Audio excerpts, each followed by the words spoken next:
Hello YouTube, this is Jean-Luc from Fins and Flora. I'm going to walk you through my maintenance guide on how I'm going to prune out this tank. So I did a video earlier where I was trying to show off the killifish in here, and you can see, move the light out of the way, that it is pretty thick with duckweed on top. And what that ends up causing is that you can't see too much of what's going on in the tank. Now normally it's even darker than that because I have this lid I have made out of egg crate and gutter guard, and so what that does is it doesn't help evaporation, but let's see, it's not too bad. It's pretty dark in there.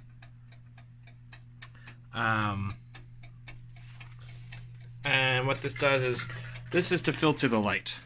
So I have really bright light on the tank. Most aquarium plants are considered, in the gardening terms, low light plants, and in nature they often live at the edges of shaded streams, which are healthy streams. So I'm going to walk you through how I use these tools. So what I've got is a small pair of scissors. These scissors are from my old dissection kit. They're pretty good. Good quality scissors. A comb from the dollar store. Some tweezers. And a container to put all my plants into. So here in Ontario, by law, you are not allowed to dispose of any aquarium stuff down the drain. That's a no-go. So what I do is I collect my plants in here and I'm going to compost them, which is the lawful thing to do, and it works out well because I compost them with the creatures that I actually used to feed this very tank. So it makes a bit of a circle, and I like that. That's good. Now to get in there, what I'm going to do, move this light out of the way. This is just a desk lamp. It's got an LED 13 watt daylight white bulb. In case you're wondering, I don't remember what kind of filter this is.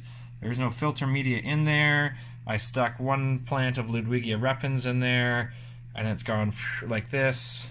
That's the sound it makes as it grows. It just makes it really slowly and quietly. And there's duckweed for days. I've also stuck some Taiwan moss that's grown over the edges, and so basically my filter is just this plant mass, and really what it is it's a really crummy power head that is slowly, I don't know if we can move it, it is pushing water through. Now it's making an unpleasant sound, so what I found when I do things like this is sometimes the roots, or actually last time what happened was stuff got caught in the filter slits at the back, and it kind of stops it from going, in which case I should just unplug it because it's not really doing anything. But the water level, if I look in there, is actually level with what it is out. It's slightly higher. So pump's doing something. If the pump was not doing anything, then these two water levels would match. But it's doing a little something, and it running is going to consume power, but it's also going to produce heat. And this is in our bedroom. There's otherwise no heater. The apartment is very hot, but often we leave the window open, and right now it's a really weird spring. Yesterday was April 29th, but it was snowing and hailing, and in the wintertime we don't have control over our heat, so it gets really hot in here, and we often leave the window open. But again, these are Gardneri Killifish in here, except for that one male endler. Fundulopanchax Gardneri, if you're interested, or Posilla Wing-Eye is that endler. I'm going to see if I can open this up, because you can see a lot of the killifish love it. But what I'll do is I'll cut a lot of this stuff back, probably to about here, take some of this, stick it around back to try and fill things out this way. There are some going underneath the duckweed. I don't want to take it back too much because there's a lot of fry in here, and this allows them to do their fry business. And I'm going to have to put the camera down to do this, but I'm going to come back to you once I've... Well, actually, first I can show you one step is to use the comb. This is my duckweed trick. And I got some of my Salvinia in there. But this way, I was using nets before, but this way, if there's fry and stuff hanging out underneath, they're going to go through the slits and they stay in the tank, and the duckweed comes out. And I can see some of my pearlweed has gotten stuck in there, but I can pick that out now. But I need 2 hands for that, so now I will put this down.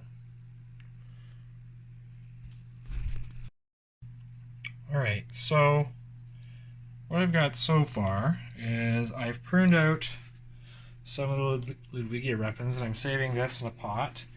And the compost has gone here, and I just want to try and show to you how I decided where to cut this. So I know that I arbitrarily said, okay, I want about this space back, but on the plant itself, you want to figure out what is going to be good for the plant in the long run. So there's a couple things you want to look for, and it's going to be hard because I have one hand and block the light. Let's see if I can do it this way. All right, so here, I don't know if you can see it, but there's a little, let's get that duckweed out of the way. There's a little plantlet sticking off. So what I want to do is, and I've got roots starting to form on the plant here, so that tells me that this is ready to become its own plant. So in order to stimulate this to grow out a little bit more, it's going to grow either way, but I'm going to cut it in between these 2 nodes. All right, and the other thing is if I stick these underwater, and I haven't tried this, but it might not work out super well. So this is actually obviously the emergent form, and while the emergent and submerged, I don't know if I have any submerged plants, there's some kind of back there, are very similar in appearance. They're a little bit different in terms of texture. So the stem is a little bit thicker, the leaves are a little bit thicker, and that's just going to help them keep water inside. So aquatic plants, to avoid a whole bunch of diffusion of movement of stuff, which doesn't happen very easily in water, they get really, really thin. So things like guppy grass and vallisneria and a whole bunch of other aquarium plants, the cells of their the leaves are only 1 cell thick, which was really important in early discovery and description of plant cells. So if you have access to a microscope, you can just cut a section of any of those plants off, and you can actually see all the plant structures, especially in vallisneria, which you can almost see the cell walls and the shape of the cells without a microscope. The little kind of blocky, ridgy structures, I don't have any in here, so I can't show you. But those are actually the cell walls, which is what gives plants their rigid structure. But because this is a job that requires 2 hands, I scooped some out, but I figured it'd be easier to scoop the plants out once I've pruned back the Ludwigia where I want it to be. And I've got some other little Rotala and bits floating around that I'm not sure what to do with.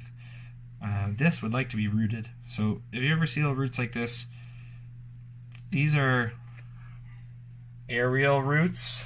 They're underwater, so they're not in the air, but it's the plant is trying to draw nutrients from the water around it. Now this has probably been here for a couple months, and it's not super happy,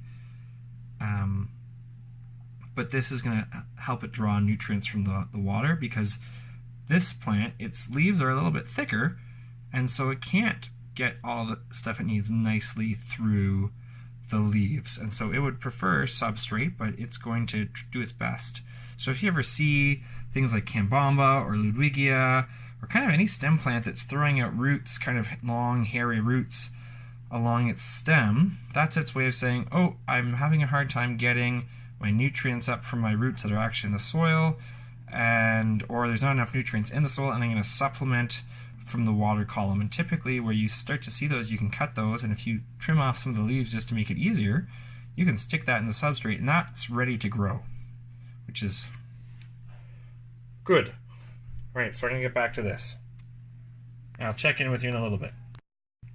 All right, so still have more duckweed to go, but I wanted to stop and let you know where I'm at. I'm going to talk about how you deal with duckweed left on your body so it doesn't go down the drain. So what I've done is any floaters that I would like to keep, I've put in here. So it's my frog bit and my Salvinia, and I just took those out with some tweezers. And with the floating bits of Rotala that were going around, some of them were really long. I don't know. Which, I mean, in a 100-gallon tank, that's not very long. But in a 5-gallon tank, that's pretty long.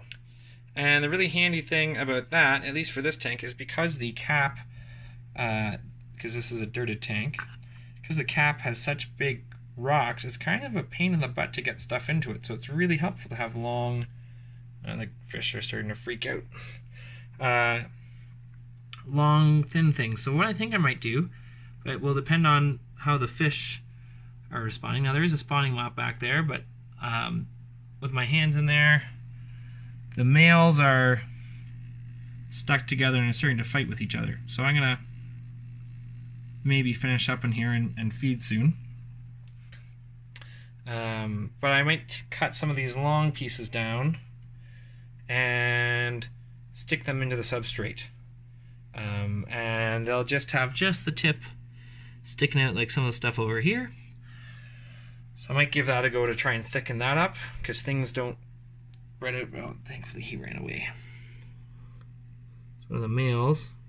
There are 2 large males, which were part of my original breeding group, and some of the fry in here have sexed out into males. And you'll notice I have snails in here. Most of these snails are what people consider pest snails, and people go, "Oh, I hate snails in my tanks. They're eating all the plants." And as you can see, lots of plants, lots of snails. Oh, by the way, this is all the Ludwigia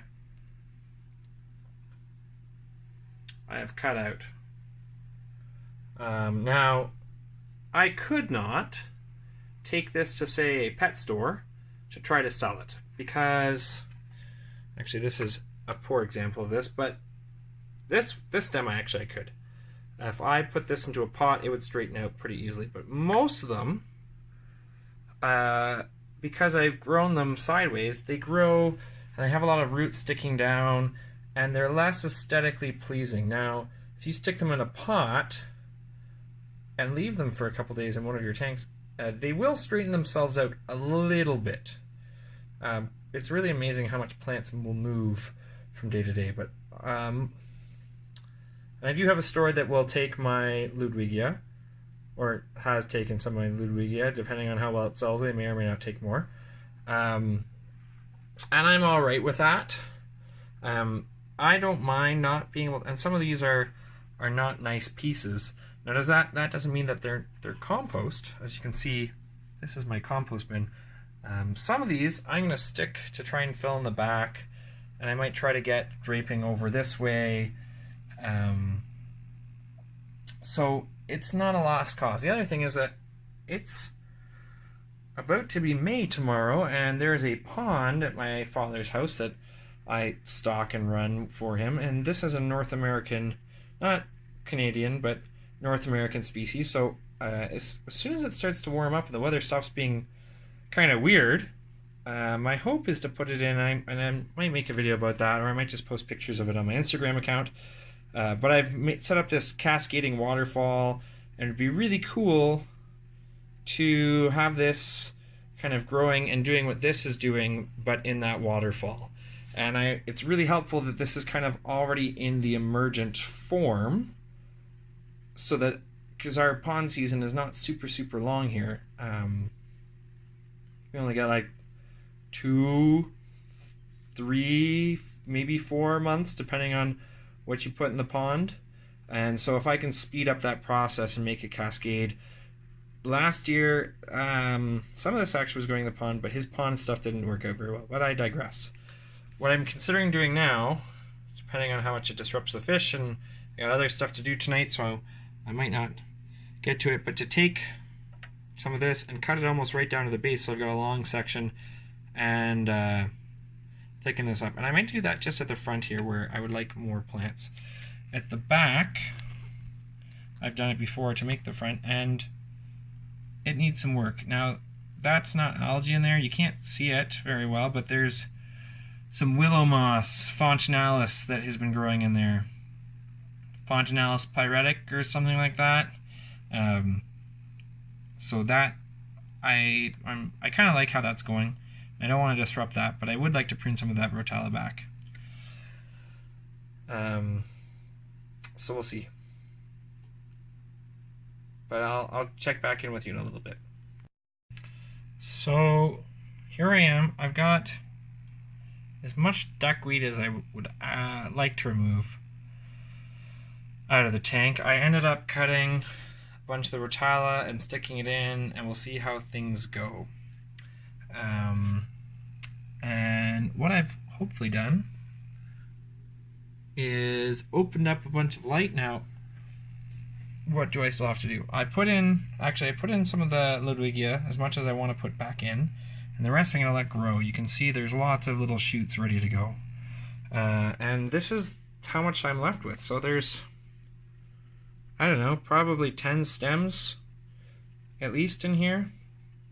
And most of them are, I think all of them are actually really usable. These are things with a little bit of tweaking I could get to go to the store. Now, they're starting to wilt a little bit, so I'm going to get these in water and go fast. The other thing is that this is late enough that the timer has gone off, so I got to fix that.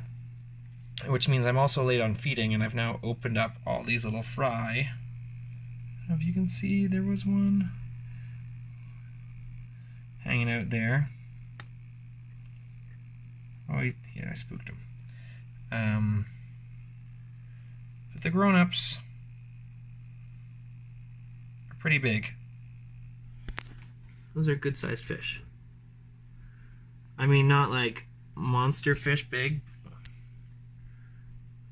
but really, really pretty fish.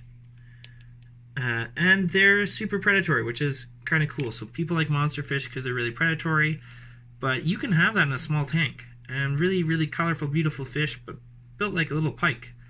And this, I mean, aside from the one little end there, this is a species-only tank, right? It's got a filter. These guys can be kept at room temperature. But I've got like, I don't know, at least 5 species of plant. There's the hornwort, the duckweed. I actually had 2 different species in duckweed, but I think I got rid of all of the major one out in this culling. There's some pearlweed growing right back in there, and I stuck a bunch of that into the substrate, so hopefully that goes. I won't make an ice carpet because of the rocks, but you know, it's something. No CO2, does kind of all right. It's only been in there for about a month, and some of the other cuttings were pretty long, so now they were long enough to actually put into the substrate. Oh, I got a moss ball, which is an algae, but there's Rotala indica in here, Ludwigia repens, what's the weeping moss, there's Kimbamba aquatica, it's a really fine leafed one, as opposed to Carolinia. There's some Saswassertang, right? Like, there's probably some Taiwan moss left over from when I had this carpeted with Taiwan moss. I switched over, I pulled it all out so that I could actually get eggs from the spawning mop. I'm going to put some frogbit, Amazon frogbit in there, some Salvinia back in there, right? This didn't do very well before. This is water sprite, but this little piece is going, and I can throw that back in there and hopefully it'll go. And already some of my Rotalas come out. Oh, and I got the duckweed off.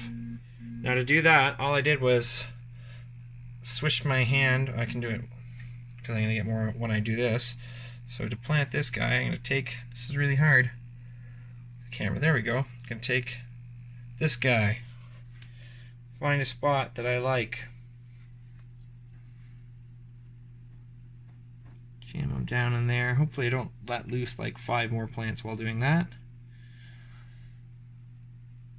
Alright, hopefully those stay. Problem is I have Malaysian trumpet snails in here, so as they move through the substrate, that knocks stuff out a lot too. But now I've got the duckweed back on my hand. Bummer. Take it, swish my hand around. Right, create ripples. It's easier with 2 hands and I can splash it, but for the most part, I got a significant chunk of it off. I think I need 2 hands to get that last little bit, but I can keep that in the tank. Now, I know this is just going to get covered with duckweed again, but that's okay. I'm never ever going to get 100% of it, especially with all this stuff up here. And I don't really mind. Like, this is a hassle. I don't normally do this thorough, the pruning and everything, but I thought, I'm filming it, I might as well go all the way. Most of the time, I just go scoop, scoop, get a significant chunk. If there's a couple obvious stems, I may cut those. I haven't done a really major pruning on this in quite some time, so it's worth it. Oh, tiger lotus. I got a big tiger lotus in there.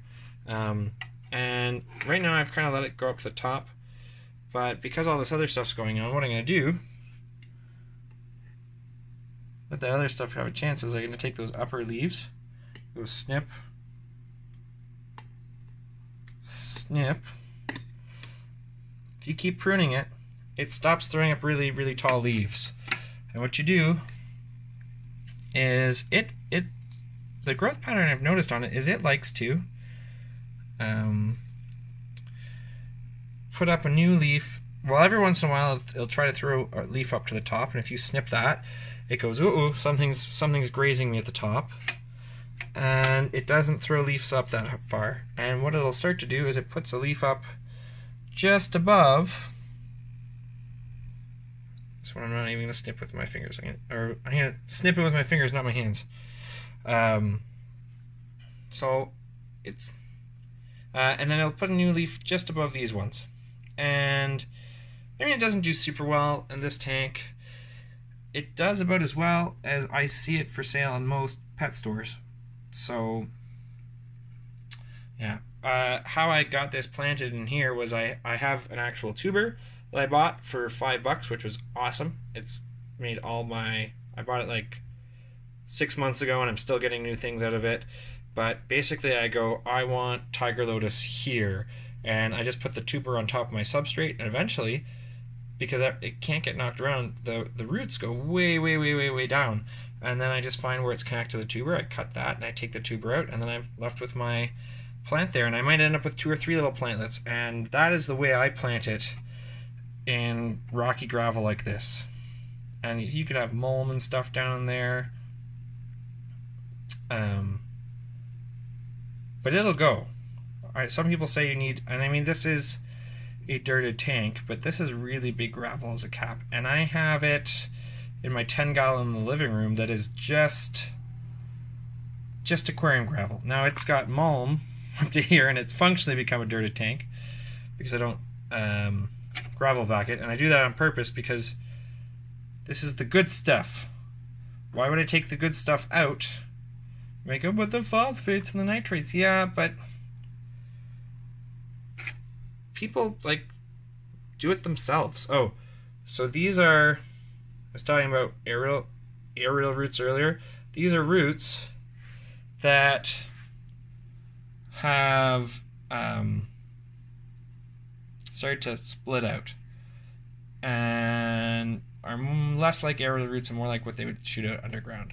And so these ones, usually I don't try to move these sections. And if I end up with a section of the plant, now this one has, see if I can zoom in.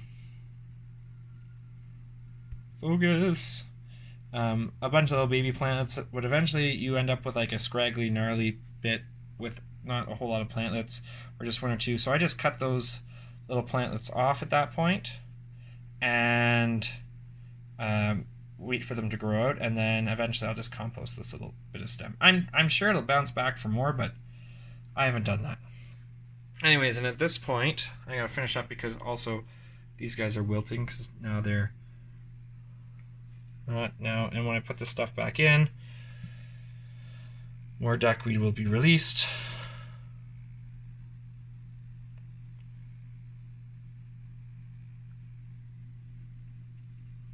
I move my hornwort back up to the front here. And I don't plant a lot of plants back in this corner back here because, one, it doesn't get a lot of light, and two, it lets me put a spawning mop in there that I can pull out easily. So more it's that the plants won't actually grow there very well, and so I thought, well, let's put a spawning mop in there. And I've had great success. So I take the eggs out and I hatch the eggs separately typically, and then when they're, I don't know, not half a centimeter, like 10 centimeters, 10 centimeters is big, sorry, like 2 or 3 centimeters, I throw them in the tank.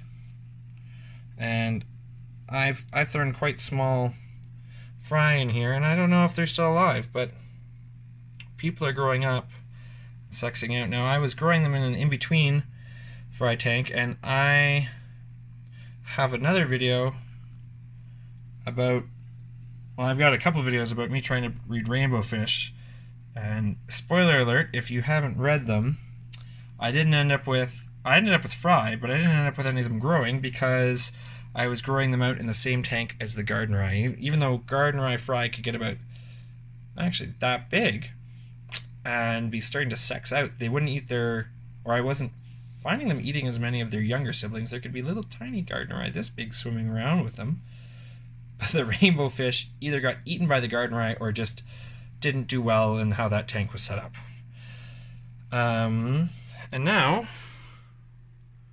I'm left with this little tank. And I don't know, this video is probably, I haven't put it all together, but it's going to be a long video. I blathered on a lot, I explained too much stuff, but I probably spent that much time pruning, and, you know, I'm happy with how things turned out. Looks good. Alright, see you later.